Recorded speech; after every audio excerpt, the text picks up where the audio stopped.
Oh, hello. Hi, Mark. I'm Mark Peikert, the editor-in-chief of Playbill. I'm Felicia Fitzpatrick, the social media director. And you are tuned in to Playbill Live with Felicia and Mark. And Felicia, last Friday was the first one we have not done since our hiatus over Christmas. Yeah. Yeah. Maybe, I guess we didn't miss one at the beginning of quarantine either because we were at the office that last Friday.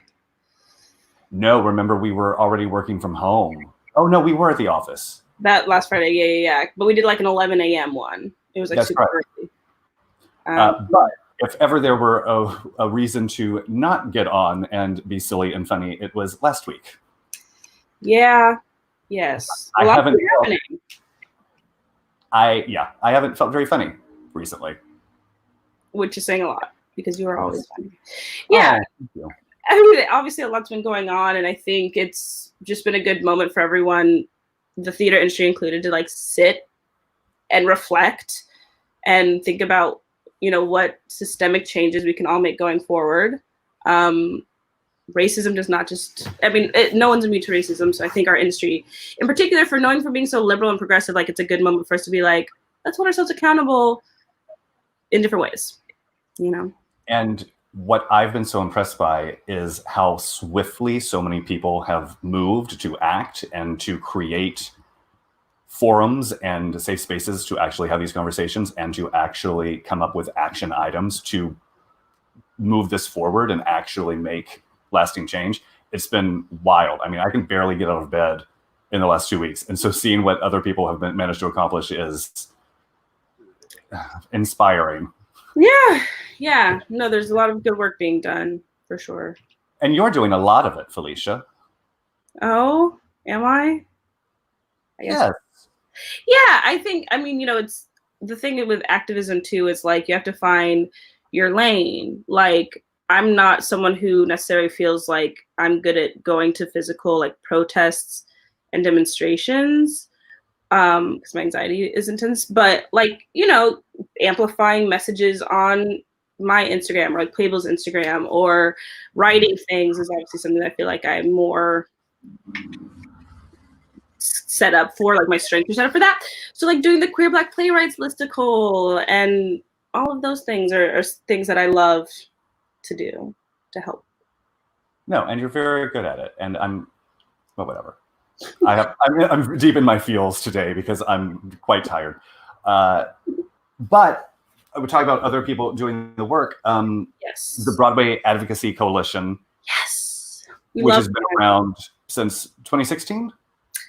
Yeah, they started in 2016. It was some cast members from Shuffle Along. It was like Christian Dante White, Amber Amon, Adrian Warren, Britton Smith. And they all got together in response to, that summer it was like Alton Sterling, Philando Castile were two really big police murders that happened. And they did this whole big concert moment. And I went, I tweeted for Playbill actually. And it was like epic because they got all of these Black Broadway artists to come, but they also had allies and accomplices come and chat too. And it was like a concert, but it was also a call to action in different ways. So yeah, it was super dope. But yeah, it was 2016. Well, and now they're hosting, today is the third and final day of a 3-day forum on systemic racism on Broadway and in the theater and as a whole. So the first day was only for Black theater makers. And then yesterday and today were for the entire community. And yesterday was really good. And so, it's a lot of stuff that you and I have seen happen and that you and I have talked about like personally, but happening throughout the industry. And I think that there is real power in people sharing those stories.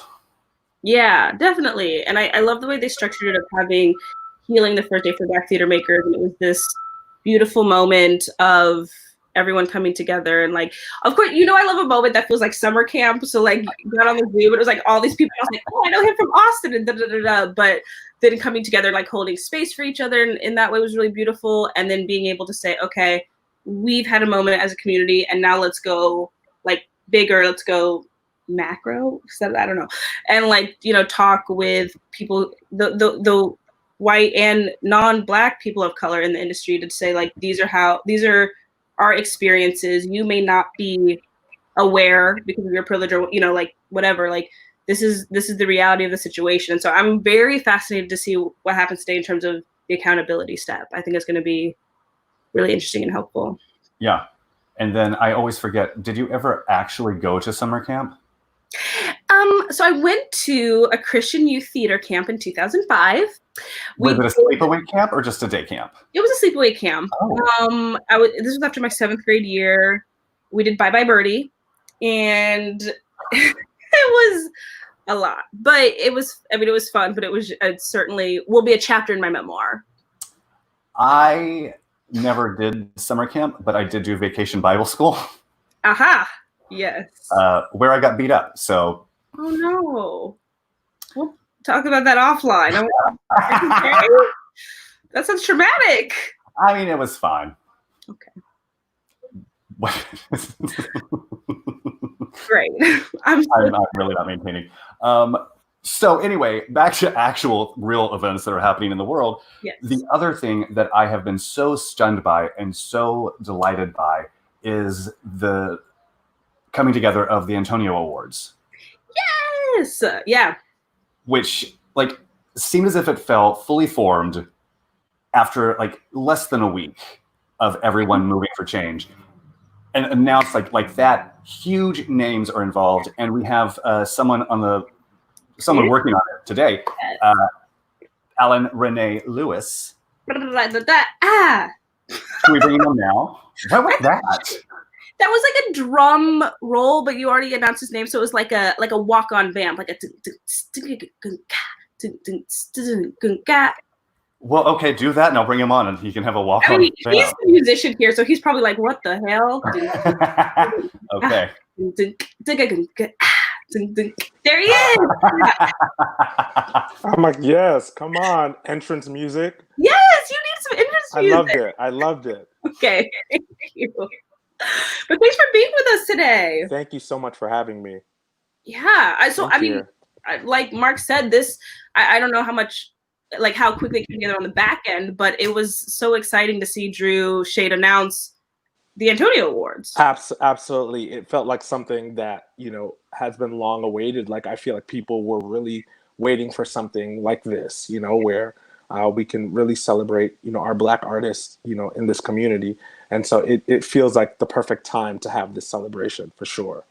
And I feel like too, you know, it's obviously there's been a lot of activation and rightful anger and all of these things, like a lot of heavy emotions coming up. But I think something to remember too is like Black joy is important, and it's like active resistance. And I think celebrating in this way is going to be really like nurturing and healing. For sure.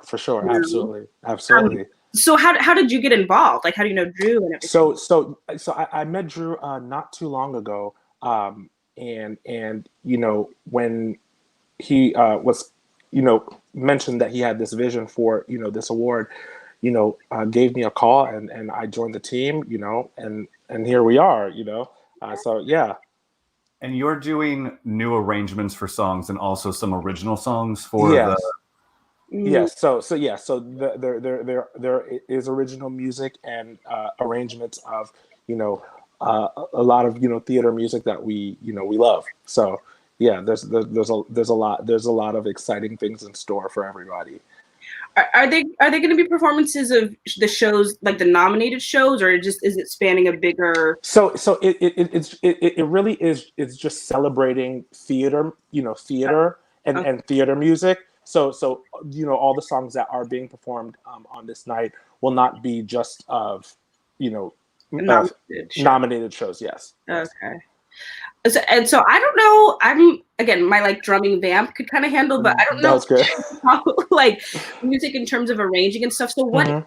Like, can you talk a little bit about what the process is of arranging? Sure. So basically, the you know, arranging something, you know, I've been doing for a very long time. You know, and for people that, you know, don't know, it really is taking a song and, you know, flipping it on its head, whatever that means. Sometimes it is, just changing the rhythm of the song, the tempo of the song, or changing the original, chord progressions of the song. Anything can be considered arranging a song. And so the process for me, has really been, how we can take, how I could take, these theater songs that are already amazing, in their original form, and still pay, homage to these songs, but also do it in a different way, that is influenced by my musical background and the sound, the sound that I'm trying to create. And so for this particular project, it has really been, taking these traditional, musical theater songs and, giving it, my touch. Yeah. Yeah. My idea of, of the song and giving my interpretation. So I'm curious then, because again, me just trying to get into the musician brain, like, do you hear a song ever? I know Mark's like, LOL, but do you ever hear just a song when you're like listening to the radio or whatever, and you're like, oh, if I arranged it, I would do this? It's one of my weaknesses. It's actually one of my weaknesses, going to, Broadway shows, for example, and sitting in the house and hearing a song and struggling with just being in the moment and listening to the song and not like creating a harmony in my mind with the singer, like a solo singer. And I even will start humming a harmony as I'm listening to it. So that definitely is a weakness of mine. But yeah, listening to the radio, my mind is constantly arranging and composing and writing and stuff like that. So for sure. That's so fascinating. Yeah. Yeah. Dang. Do you have any teasers of what you can share about the Antonios? I wish I could, but I really am so excited for people to just see, what, I really want to leave it as a surprise, as far as the songs that will be performed and in what way they're going to be performed. Yeah. I think you guys are in for a really, really huge treat. And so I'm just going to leave it at that. Fair enough. Yes. How many days do we have? Today's what? A week. 12. Today's the 12th. We have 7 days. It's gonna go down. Yeah, for sure. Are you guys when doing? Did you start... Oh, Mark, you go. Oh, sorry. When did you start working on it? I don't remember the exact date. During this quarantine time, dates have not really existed in my life. It's just been a big block of time. I'm just gonna say there's time that has gone by. I would say I would say a couple months. Yeah, a couple months. Since we really kind of got the ball really rolling. For this event. Yeah. And have you been doing virtual rehearsals? It's been quite the experience. I can't say I've ever done a virtual. I don't think any of us have life virtually. I don't think we've ever done life virtually, but where I thought it would be a challenge, I actually really enjoyed the experience. And you really see first you see what we take for granted as far as being in spaces to rehearse something or to learn something or to share information or just to simply have a meeting.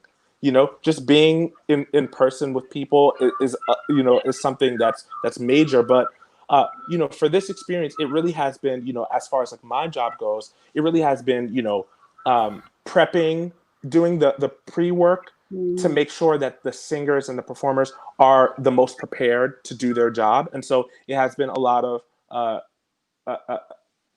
apart from the arranging and the composing, but creating rehearsal materials and learning materials for the singers and doing it in such a detailed way that basically you're covering everything, rehearsals, you're doing all that with the learning folder that you give them. So Felicia, if you were one of my singers, I would literally, write your song, say you were going to do Rose's Turn. Say you were going to do Rose's Turn. Okay. So what I would do, that's not a song in the show, but you guys thought that, Mark thought that was a teaser. Mark was like, oh, we just got one of the songs.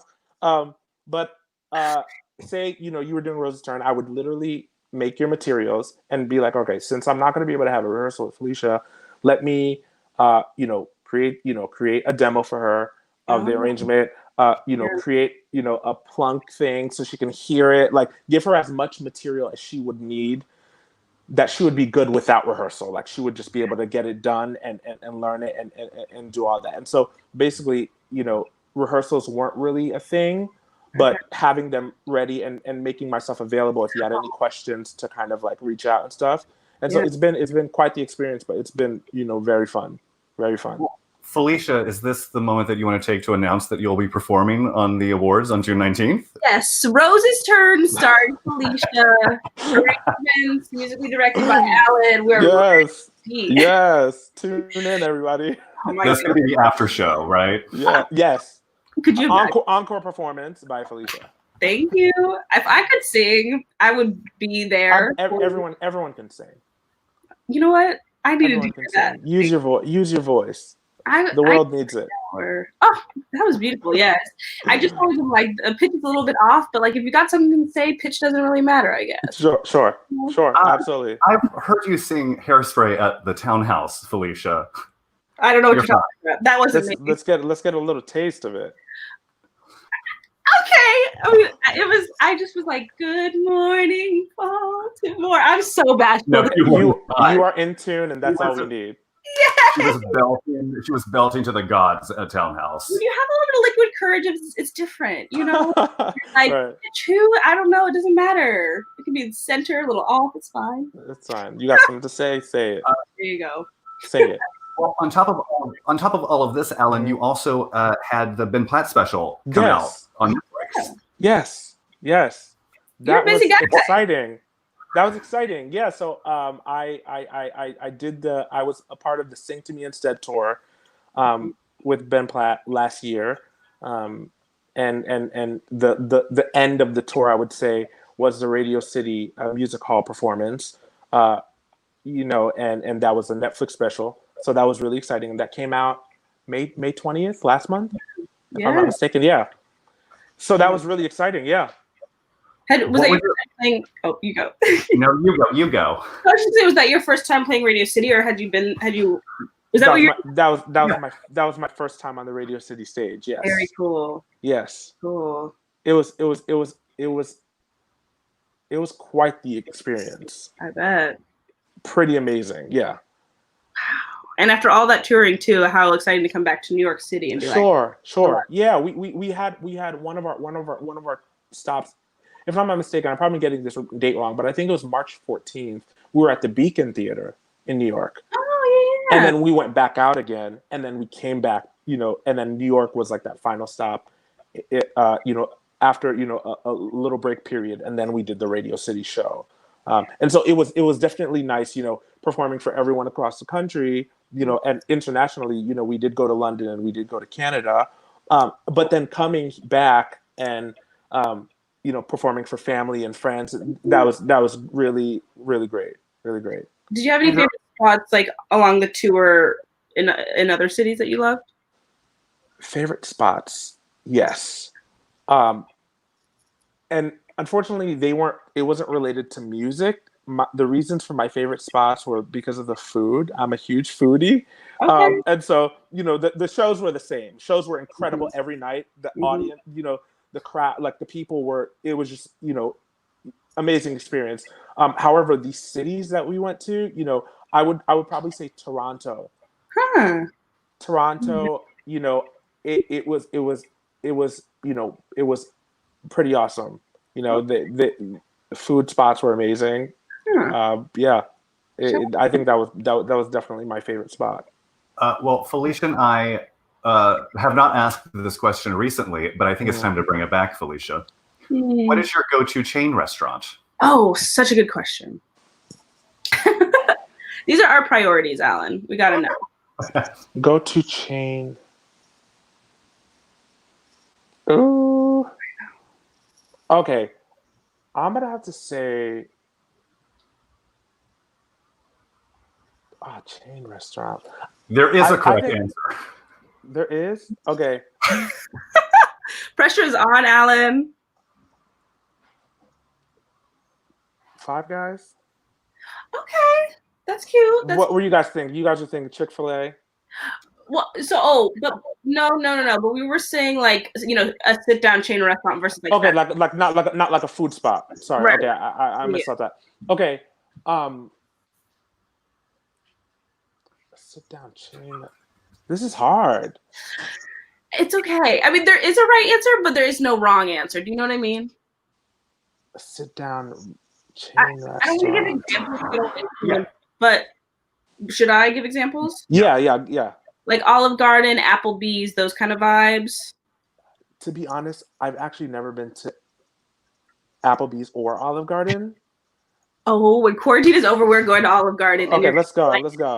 What did you do after Radio City Music Hall? Did you not go to the Olive Garden in Times Square to have a celebratory dinner? No.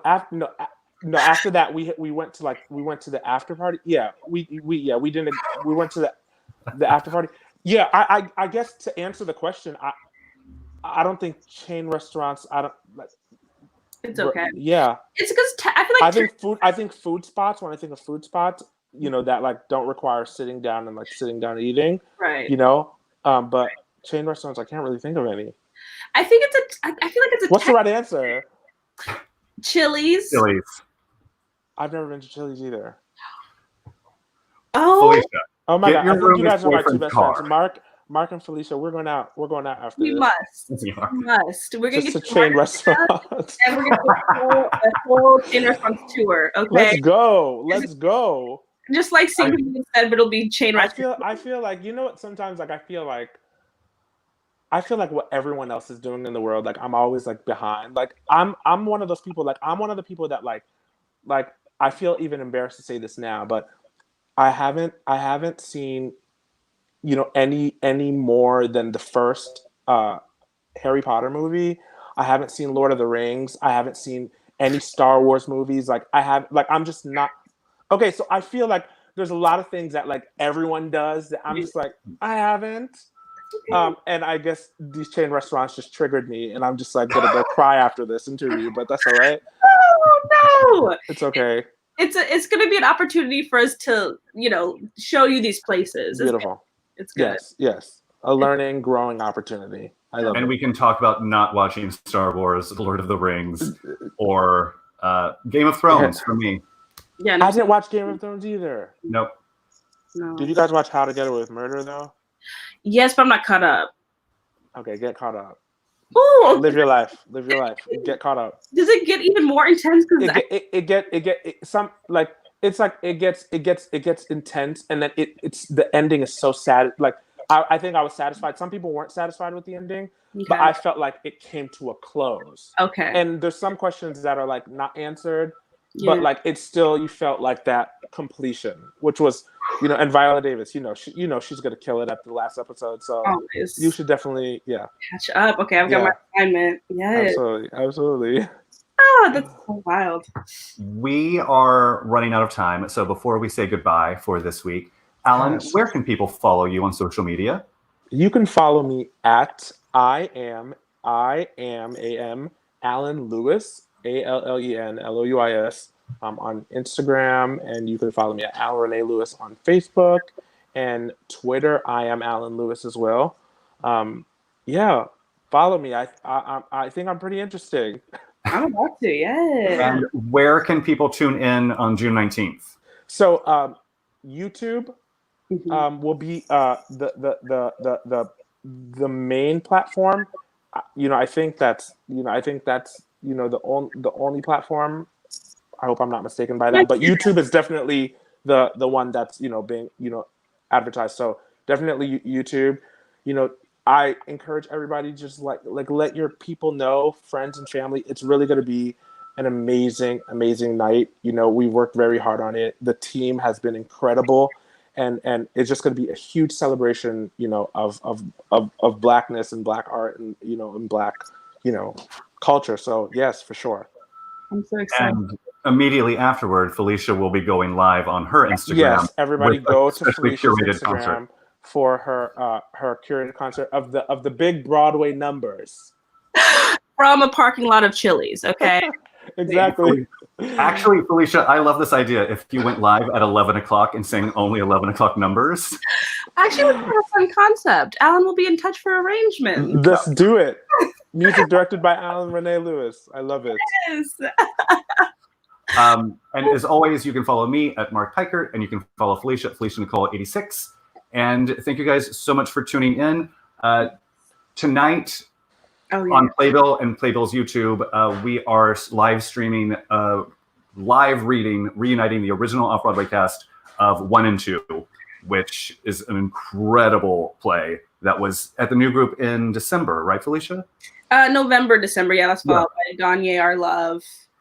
And that is the official launch of the primetime plays for the Pride Plays. Yeah, I'm excited. Streaming exclusively on Playbill. And we've got Masculinity Max by MJ Kaufman coming up. We have Brave Smiles by the 5 Lesbian Brothers coming up. And we have Mark Crowley's sequel to The Boys in the Band, The Men from the Boys, which is going to be directed by Zachary Quinto.